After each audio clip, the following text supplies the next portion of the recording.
Florida police are now investigating a case of extreme bullying online. It all began after an 11-year-old girl posted videos on YouTube. Her family says they sparked a nightmare of pranks and death threats. Police are now looking into what they say could amount to a cyber stalking case. Andrea Canning spoke with the family in a GMA exclusive.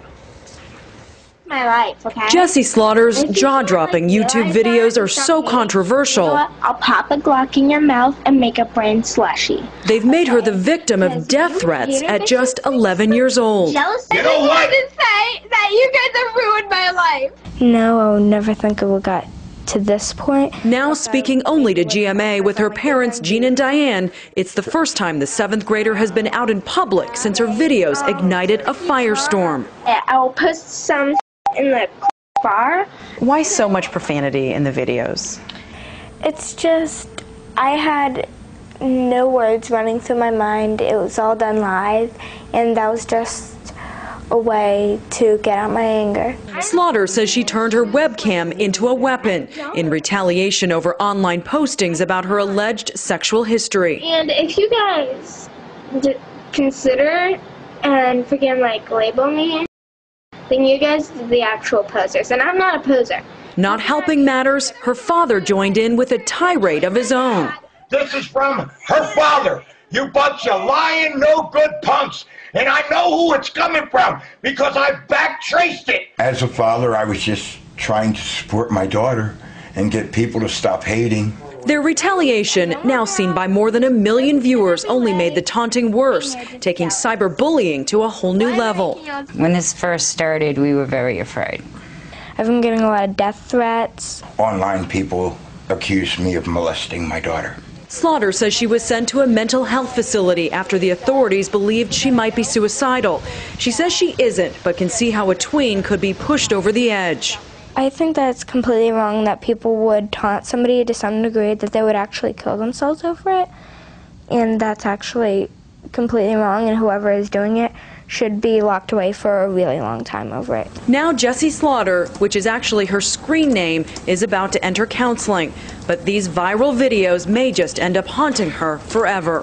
For Good Morning America, Andrea Canning, ABC News, Palm Coast, Florida. And again, she was using her screen name, not her real name. Joining us now to talk about what parents and families can do to deal with extreme cyberbullying, we have our internet security expert, Perry Aftap, joining us from, looks like you're in San Francisco this morning. Good to see you, Perry. And family therapist. I am always good to see you, too. Great. And family therapist Terry Real is here with us in the studio. Where do we begin? Oh, man, what a case. What a case. It's just amazing. And Perry, I know that you have spent a lot of time looking into this, but this just seems so out of control. Well, I run StopCyberbullying.org, as you know, Robin, and the internet safety charity Wired Safety. And a lot of kids are frustrated, and their parents are frustrated, so they don't know what to do. And sometimes you get things like this. But when you do this, you're the next cyberbully. So what we need to do is teach parents what to do and teach kids what to do when it happens. Well, let's teach parents right now what to do, because you saw her father, this little 11-year-old's father, on video too, screaming. His daughter is crying. Tell us the proper way to respond to cyberbullying. Absolutely. Stop, block, and tell. You teach your kids to stop and not answer back, not reply, not post anything online. To block the person or the message and to tell a trusted adult. Then the adults have to be trustworthy. And we teach them both, adults and kids, to take 5. Put down the mouse for 5 minutes and do something that will help you regain balance and perspective.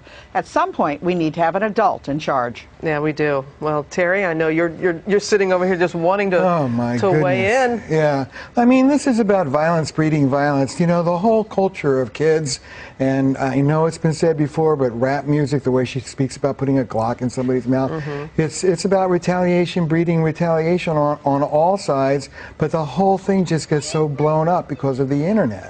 Well, tell us how this can affect, you know, she's 11 years old. We see teens that are doing this too. The effect that it has on them, because the internet, you can be anonymous.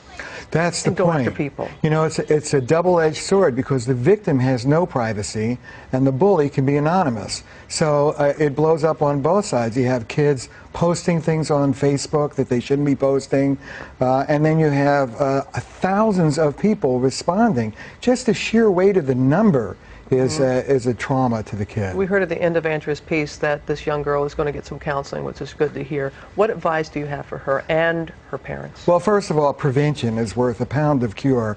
There are programs to mind what your kid is watching. Take a look at the kid's history on the computer. Talk to your child about it.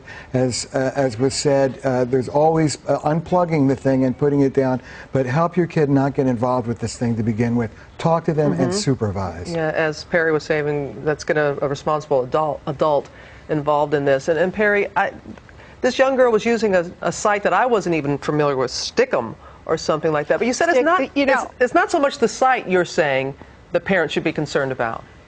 It's not. Stickum is not terribly popular. It never gained ground. So it's not the site. It's what the kids are doing on it. Right. And at 11, she's not allowed to use any of those sites if you read the terms of service.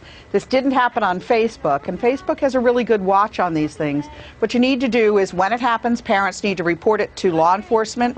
If they're threats, they need to report it to the site. And if they need help, they need to come to wiredsafety.org, where my volunteers can help them handle what's going on. But bottom line, don't overreact. Don't try to take it into your own hands, and make sure you know what your kids are doing online and how to make sure they're a little safer. No, you are doing such phenomenal work as always, Perry. Thank you. And Terry, what's your bottom line? Bottom line is, I'm great. It's great that this kid is getting some counseling. It's great that the parents are supporting her. This is a trauma, and it needs to be taken seriously. All right, Terry, good to have you here with us. Enjoy your day in San Francisco, Perry. Thanks again. Thanks a lot, Robin. For your excellent work. And for advice on what age to start talking to your children about cyberbullying and more tips about having that conversation, which you so desperately need to have, go to our website, abcnews.com/GMA.